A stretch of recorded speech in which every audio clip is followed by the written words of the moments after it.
প্রথমে বলি আমি আমার নাম মোনালিসা ঘোষ। আমি আলিপুর থেকে এসেছি। আমি আমার বন্ধুর থেকে খবর মানে ওর সোর্সে এখানে বিআইএমসি তে আসি এবং স্যারের সাথে এখানে দেখা করি। আমি একজন বেঙ্গলি মিডিয়াম স্টুডেন্ট বলে মানে আমার এটা ইংলিশে সত্যি খুবই প্রবলেম ছিল। কিন্তু এখানে আসার পর স্যারের সাথে কথা বলার পর আমার মনে হলো যে স্যার হয়তো আমাকে ইংলিশটা অনেকটাই শেখাতে পারবে।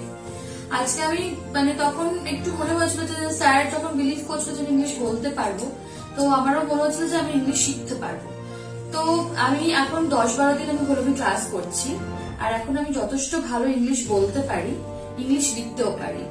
আর মনে হয় মানে এইটা হচ্ছে একটা মানে মিরাকেল আমার জন্য, কারণ আমি অনেক গ্রাজুয়েশন করে আমি ডিপ্লোমা করে, তো আমার ইংলিশ শেখাটা এই মুহূর্তে মানে খুবই দরকার ছিল। আর এটা স্যার হয়তো কোন রকম ভাবে বুঝতে পেরেছেন, আর উনি এত ডেডিকেশন দিয়ে পড়ান সব স্টুডেন্টকে, শুধু আমাকে একা নয়, আমরা যে কজন পড়ি তাদেরকে সবাইকে এত ভালো করে এত মানে এইভাবে যে পড়ায় সেটা হয়তো অনেকেই জানি না, সেটা হয়তো অনেকেই পারে না বা করে না। যাই হোক, তো এর আগেও আমি অনেক ইনস্টিটিউটে গেছিলাম, বাট এইভাবে যে এত ভালো করে বুঝিয়ে না বুঝলে একা একা মানে আলাদা করে বোঝানো বা স্যারকে বারবার জিজ্ঞাসা করলে সেই বারবার আমাদেরকে রিপ্লাই করা, সেটা সত্যি খুব মানে আমার কাছে খুবই কি বলবো ব্লেসড। আমি খুবই ব্লেসড যে আমি স্যারের কাছে অ্যাডমিশন নিতে পেরেছি বলে।